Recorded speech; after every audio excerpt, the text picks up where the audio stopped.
Sebagian orang mengatakan ini hadis dhaif, hadis lemah, hadis palsu. Tetapi kami memaknainya bahwa hadis ini berkaitan dengan Al-Quran.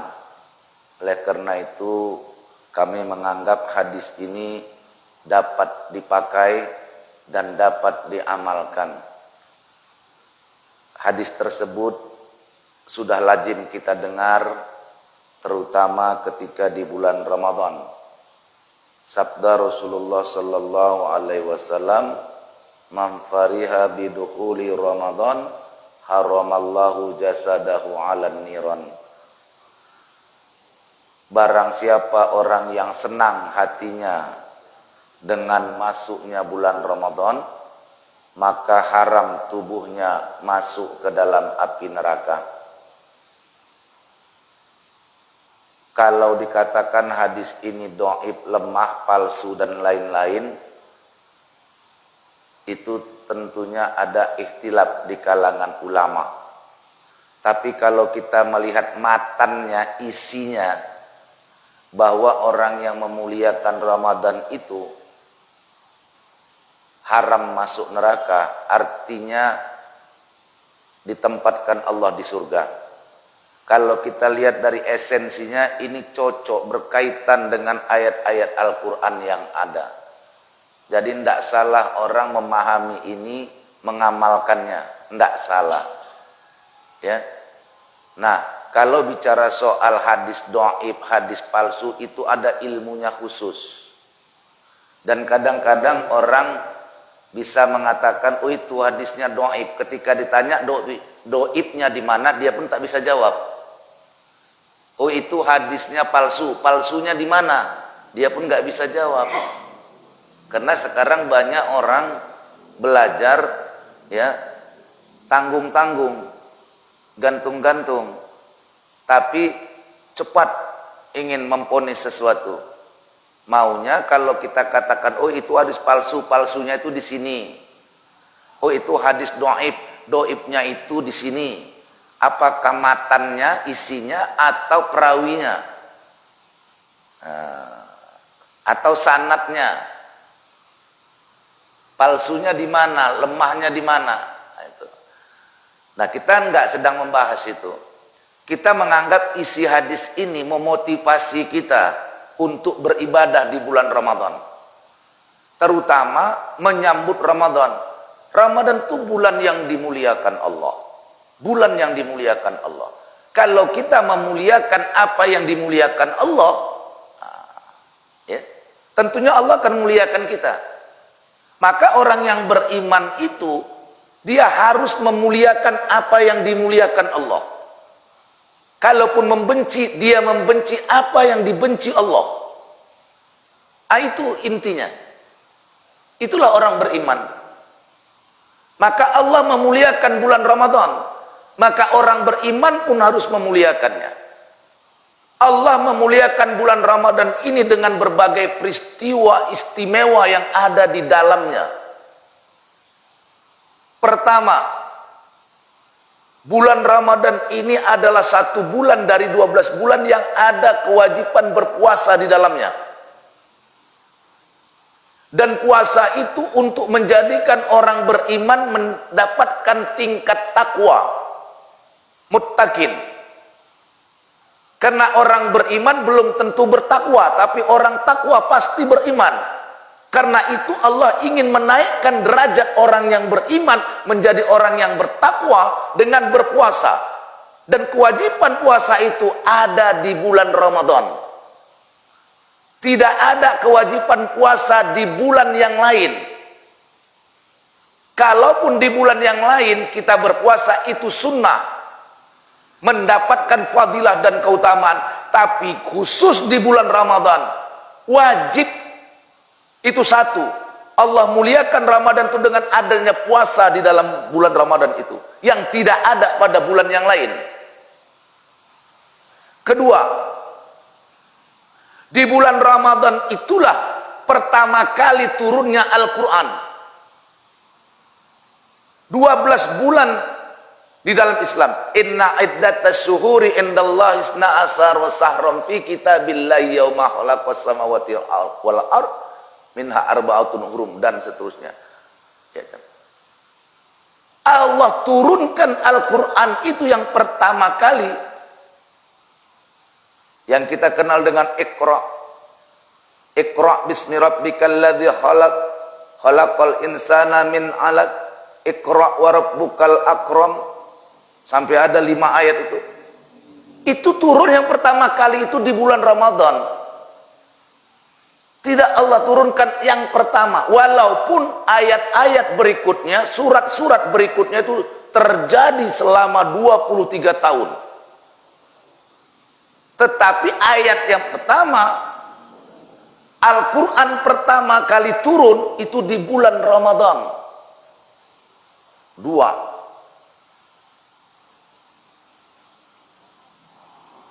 Bahkan bulan Ramadan ini punya banyak nama yang mulia-mulia.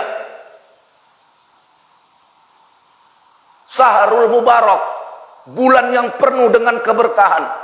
Syahrul Maghfirah, bulan yang penuh dengan keampunan. Syahrul Quran, bulannya Al-Quran. Demikian Allah memuliakan bulan Ramadan ini. Banyak nama-nama yang disematkan kepadanya, nama-nama yang dimuliakan. Dan ada satu malam di dalam bulan Ramadan itu yang disebut dengan Lailatul Qadar.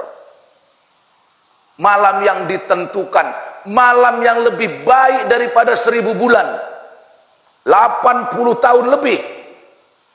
Sehingga kalau orang beramal di malam Lailatul Qadar itu serupa dengan dia telah beramal selama 80 tahun lebih. Yang umur manusia itu sendiri belum tentu sampai 80 tahun. Tapi satu malam, satu saat dia beramal di malam Lailatul Qadar yang ada di bulan Ramadan itu, maka Allah berikan kepadanya setara amalan 83 tahun. Setara dengan 83 tahun itu setara dengan tidak pernah absen. Jadi kalau dia pada saat malam Lailatul Qadar itu sedang sholat tahajud, sedang sholat sunat, maka dianggap dia 83 tahun dia sholat tahajud tanpa putus. Kalau pada malam Lailatul Qadar itu dia sedang baca Quran, maka dinilai dia seperti orang yang baca Quran 83 tahun tanpa putus. Demikian, tanpa putus itu maksudnya. 83 tahun tanpa putus. Kalau dihitung dengan menit tak terhitung. Kalau dihitung dengan jam saja pun tak terhitung. 83 tahun. Kalau dihitung dengan jam tak terhitung. Begitulah keberkahan Allah, kemuliaan Allah terhadap bulan Ramadan. Lalu, kalaupun dikatakan hadis yang tidak bacakan tadi dhaif, lemah, palsu dan segala macam, tapi sesungguhnya matan hadisnya, isi hadis itu memang cocok dengan keterangan-keterangan, penjelasan-penjelasan Allah tentang bulan Ramadan di dalam Al-Quran, dan juga tentang penjelasan-penjelasan Rasulullah terhadap bulan Ramadan itu. Banyak. Luar biasa. Bulan Ramadan ini. Lalu dengan apa kita menyambut Ramadan? Dengan apa kita senang menghadapi bulan Ramadan ini? Karena ada 3 macam manusia menghadapi bulan Ramadan. Yang pertama, orang yang beriman, senang hatinya, berbunga-bunga hatinya. Senang dia mau datang Ramadan karena dia punya banyak kenangan, memori indah di dalam bulan Ramadan. Yang kedua, orang kafir. Orang kafir menghadapi Ramadan tidak ada apa-apa, tidak ada sentuhan. Tidak dia suka, tidak juga dia benci. Biasa saja. Orang kafir mau datang Ramadan, tidak ada sentuhan kolbu bagi mereka. Yang ketiga, orang munafik. Orang munafik ini takut dengan datangnya Ramadan. Takut. Resah dia dengan datangnya bulan Ramadan. Kenapa? Karena orang munafik adalah orang yang melahirkan keimanannya tapi menyembunyikan kekafirannya. Jadi orang munafik itu sebenarnya masuk kategori golongan orang kafir. Cuman bedanya kalau orang kafir, kafir mulutnya, kafir perbuatannya, kafir hatinya. Kalau orang munafik tidak, mulutnya menyatakan beriman tapi hatinya kafir. Maka dia takut datangnya bulan Ramadan. Kenapa? Orang munafik ini takut terhadap ibadah. Takut. Dan ini banyak. KTP-nya Islam, dilahirkan dari orang-orang Islam. Dia nggak makan, maaf, yang dilarang. Dalam pengertian nggak makan anjing, babi, nggak makan dia. Dan dia marah kalau disebut tidak Islam. Tapi dia takut dengan datangnya Ramadan. Kenapa? Karena dia takut datang Ramadan tuh, dia takut, nggak sanggup dia sebetulnya puasa. Itu orang-orang yang non muslim di luar sana, apa kata orang tuh? Tahan kali kalian orang Islam ini nggak makan, tahan kali kalian nggak minum 1 hari. Emang di antara yang paling berat dalam hidup itu adalah menahan makan. Walaupun hakikat puasa bukan cuma nahan makan, nahan minum. Tapi dari sekian banyak yang harus kita tahan, nahan makan, nahan minum. Makanya orang yang beriman ini menyambut Ramadan senang hatinya dengan memperbanyak dia puasa sunnah 2 bulan di luar atau 2 bulan sebelum masuknya bulan Ramadan. Masuklah bulan Rajab nih. Rajab, Sya'ban. Di 2 bulan ini perbanyaklah puasa. Puasa sunnah.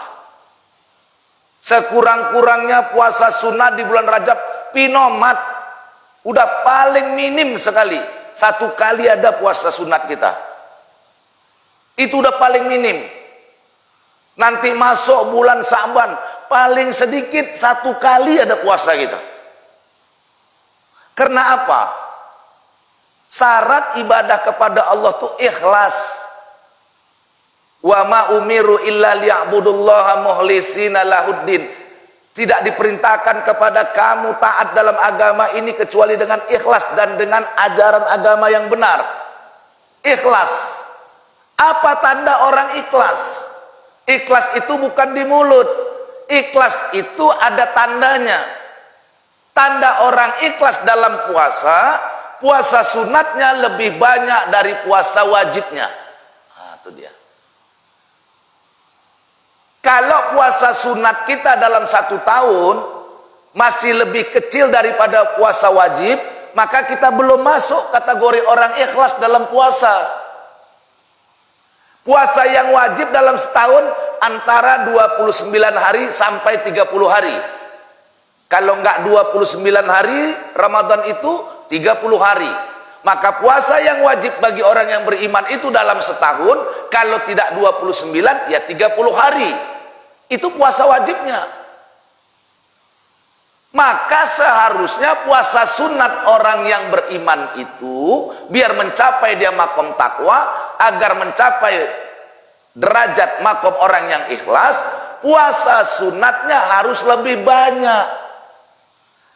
Kalau puasa wajibnya 29 hari dalam setahun, maka hendaknya puasa wajibnya dalam setahun, hendaknya puasa sunat dia dalam setahun lebih daripada 30 hari. Maka berbahagialah Bapak Ibu, saudara-saudara yang sudah biasa dengan puasa Senin Kamis. Tanpa memandang bulan apa saja, asal dia sudah puasa setiap minggu, Senin Kamis, Senin Kamis, Senin Kamis, Senin Kamis. Insya Allah kalau itu saja dilakukannya dengan konsisten, itu dilakukannya tanpa putus, maka sesungguhnya dia sudah lebih banyak berpuasa sunnah daripada puasa wajib dalam setahun. Mari kita hitung. 1 tahun ada 52 minggu. 52 minggu. Kalau dikurangi 4 minggu berarti tinggal 48 minggu. Dalam 1 minggu 2 kali puasanya Senin Kamis, 48. Ya. 48 dikali 2. Berapa itu, Pak? 96. Berarti kalau dia puasa Senin Kamis saja sudah 96 hari dia berpuasa dalam setahun. Berarti jumlah puasa sunatnya sudah lebih banyak daripada puasa wajibnya. Luar biasa. Dulu guru kami, Pak, dulu itu menyuruh kami berpuasa 3 bulan berturut-turut. Rajab, Sya'ban, Ramadan. Coba. Di luar puasa Senin Kamis, kami dulu diajarkan disuruh. Tapi memang saya belum mampu 3 bulan itu belum pernah, Pak. Yang pernah baru sekali 2 bulan. Sya'ban, Ramadan. Tapi kawan-kawan saya yang lain itu rata-rata sudah puluhan tahun, Pak. Puasa 3 bulan itu setiap tahun terus mereka kerjakan sampai sekarang. Jadi kalau dulu belajarnya dari tahun 90, bayangkan dari tahun 90 mereka sudah belajar, atau katakan 95 atau 94, berarti sekarang sudah berapa? 40 tahun. Kalau tahun 2000 saja sudah belum sampai 24 tahun. 24 kalau sebenarnya 30 tahun kurang lebih. Jadi ada teman-teman kita yang sudah 30 tahun, Pak, ngamalkan puasa 3 bulan itu. Rajab, Sya'ban, Ramadan, Rajab, Sya'ban, Ramadan terus sampai sekarang. Rajab, Sya'ban, Ramadan, Rajab, Sya'ban, Ramadan. Inilah bukti orang tuh cinta dengan bulan Ramadan. Senang dengan datang bulan Ramadan. Disambut bulan Ramadan tuh. Tidak hanya di bulan Ramadan mereka berpuasa, justru 2 bulan tuh mereka berpuasa. Nah, ini ada pula yang mengatakan orang sekarang tak boleh puasa wisol. Itu menyambung. Yang nggak boleh wisol itu bukan wisol bulannya, wisol harinya. Artinya dia berpuasa itu waktu maghrib dia nggak buka, dilanjutkannya sampai besok. Itu yang nggak boleh. Itu namanya puasa wisol, disambung, bukan disambung bulannya. Bukan. Ini kadang-kadang orang yang malas ngerjakannya atau nggak mampu, nggak sanggup, menyalahkan. Oh, nggak betul tuh puasa kayak gitu, itu puasa disambung. Yang bilang nggak boleh mana? Yang nggak boleh puasa itu dalam setahun cuma 5 hari. 5 hari saja. Tanggal 1 Syawal, Idul Fitri. Tanggal 10 Zulhijjah, Idul Adha. Tanggal 11 Zulhijjah, 12 Zulhijjah, 13 Zulhijjah yang kita kenal dengan hari tasyrik. Cuma 5. Yang lainnya silakan puasa. Jadi kalau mau puasa setahun, boleh. Saya punya teman, badannya gemuk. 1 tahun puasanya, cuma 5 hari aja nggak puasa. Kita ini, karena nggak ada contoh sama kita, orang-orang yang tekun dalam berpuasa itu. Kalau orang-orang dulu itu, maaf ya, apalagi orang-orang Jawa, itu orang-orang Jawa itu tirakat namanya. Itu rajin sekali. Bahkan kadang-kadang agak berlebihan sedikit. Misalnya puasa mutih. Minumnya, bukanya, makannya yang putih. Airnya air putih, nasinya nasi putih, nasi tok. Nggak boleh pakai ikan, nggak boleh pakai sambal, nggak boleh pakai apa-apa. Nasi tok, dikepel. Itu pun diatur kepelannya. Ada yang 3 kepel saja. 3 kepel. Bukan 3 kapal, 3 kepel. Saya kepel di mana? Ada yang nanti 1 kepel saja makannya, coba. Walaupun tidak begitu ajaran Islam. Ya kita buka biasa. Memang kita kurang memahami, bukan kurang memahami, kurang sadar. Kata Nabi, sumu tasihu. Puasalah kamu sehat. Kalau Nabi yang berkata itu kan benar itu. Kita ini sebenarnya banyak penyakit kita, mungkin kalau saya rasa terus terang saja, Banyaknya kita menumpuk penyakit di zaman modern ini karena kita kurang puasa. Kurang puasa, Pak. Di usia 40 tahun ke atas mulai banyak penyakit orang itu. Darah tinggi. Itu juga terlalu banyak makan yang asin-asin. Kolesterol, terlalu banyak makan yang berlemak. Asam urat. Juga terlalu banyak makan makanan tertentu. Jadi kalau kita lihat sebenarnya jenis penyakit yang diderita oleh orang modern ini bukan kurang makan, justru kebanyakan makan. Makanya kalau kita berobat ke dokter, apa kata dokter? Pak, puasa, makan yang berlemak, kolesterol Bapak tinggi. Berarti kan disuruh puasa makan yang berlemak. Bu, batasi, jangan makan yang garam yang terlalu asin-asin sekali, tensinya tinggi. Berarti kita disuruh batasi makanan. Betul memang kata Rasul, puasa itu menyehatkan. Betul Pak. Maaf ya, saya kalau masih hidup guru saya sekarang, saya malu ketemu guru saya Pak. Kalau guru saya masih hidup, tapi memang alhamdulillah beliau sudah wafat. Kalau beliau masih hidup, saya malu. Guru saya dulu bilang apa? Jamal, tidak ada ulama, tidak ada ustadz